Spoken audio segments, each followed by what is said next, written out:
What could NIO have made better? And let's talk about possible mistakes, or at least something that we can debate, or maybe that's just my personal opinion, what NIO should have done different.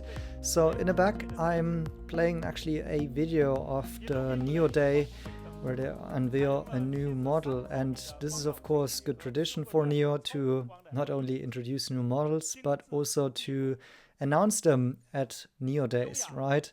Sometimes also in between. And I think one mistake that NIO possibly made in the past, and maybe that's just only becoming clear now, is that there has been a huge time gap between announcements and actual product deliveries.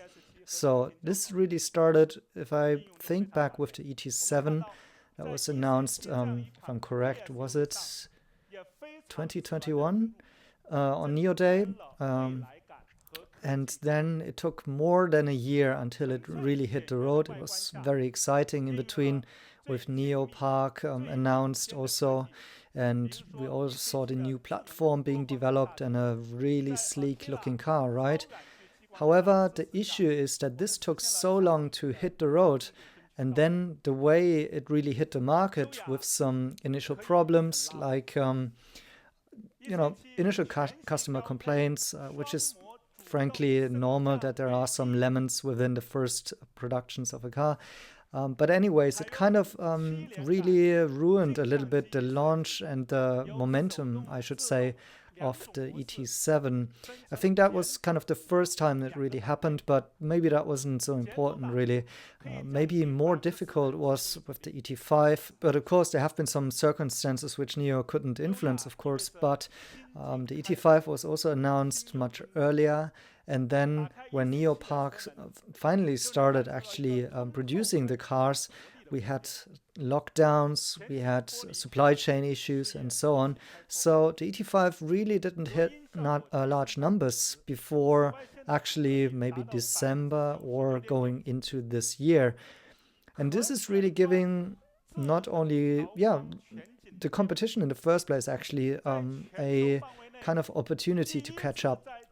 Either with pricing or also with models themselves. So you see, for example, Li Auto doing it quite differently. Like when they announce a new car, then almost the next day it's available for purchase. And this is really, the kind of the momentum you have that at this point in time when people really want to buy the actual new product, and then boom, they can get it immediately, right? Whereas for NIO, there has always been this kind of a time lag in between, and there have been good reasons, as I pointed out, and sometimes also I had the feeling like it made sense, or I could understand why management kind of rushed to announcing it, because of course they also want to show investors in the world what they have in the pipeline, and that this is exciting, right? And one should say I've been praising NIO for the fact that they have really come up with a very fast cadence. So, for example, the ET5 has been developed or starting from scratch. The first paintings, if you will, until the production, it was around a year in production terms of automotive. This is very, very fast. So the Chinese and NIO here are doing great things and are really setting new standards, I should say. But on the other hand, the time that they left in between from a customer perspective possibly killed some momentum here. And once again, it gave competitors time to react. And so I'm wondering, what are your personal thoughts around it? Should NIO stop announcing new products and cars at NIO Days, or should they, for example, schedule it differently? For again now this time with the EC7 and the new ES8, it's also going to be delivered in 6 months ahead, right? So there's again a big gap, and so this has some issues with product cannibalization, and also that maybe the older models are not selling as well anymore. And once again, I do understand why NIO did it the way they have done it. For example, also with the older products, they try to do the upgrades, right, with the better sensor suite, with the better processing power and so on. So all of these have been ways of kind of managing demand in a little bit and phasing out old products and bringing on new products.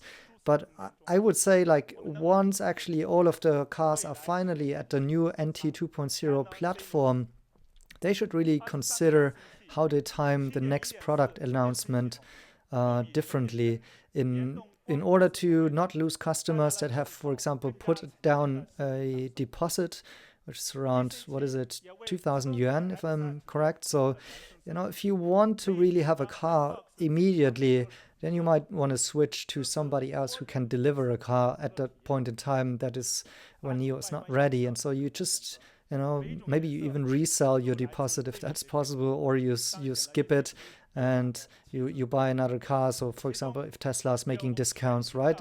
Some people may really consider that, especially in China, where it's very fast in the market and people are thinking always where they can get a really nice deal. So on the one hand side, NIO is doing something fantastic, that they have many new models to announce. They are ahead in the product cadence, for example, against Tesla, which has now much older models. They're feeling that, I think, with some softer demand. They're ahead even against Xiaopeng, which was struggling quite some time, and now with the new models picking up, let's see if they can recover. Against Li Auto, well, you can say NIO has at least more choice, but Li Auto is really one of those where you can say they managed it really well in terms of the pipeline, but they've also seen their sales going down a little bit while they did the switch between models. So it's not an easy task to manage such transitioning periods.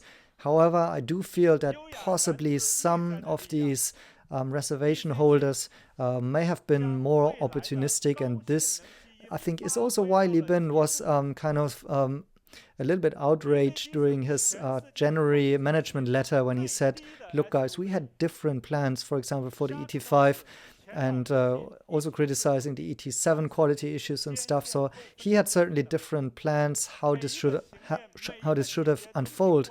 But that was not the case. Sometimes reality is not like how you wish, of course. And so that's the way it is now. But anyways, I think that's something to discuss. What are your personal opinions about this? Let me know in the comments. Do you have any suggestions? I'm curious to read them. Thanks for watching. Please like and subscribe, and see you in the next video.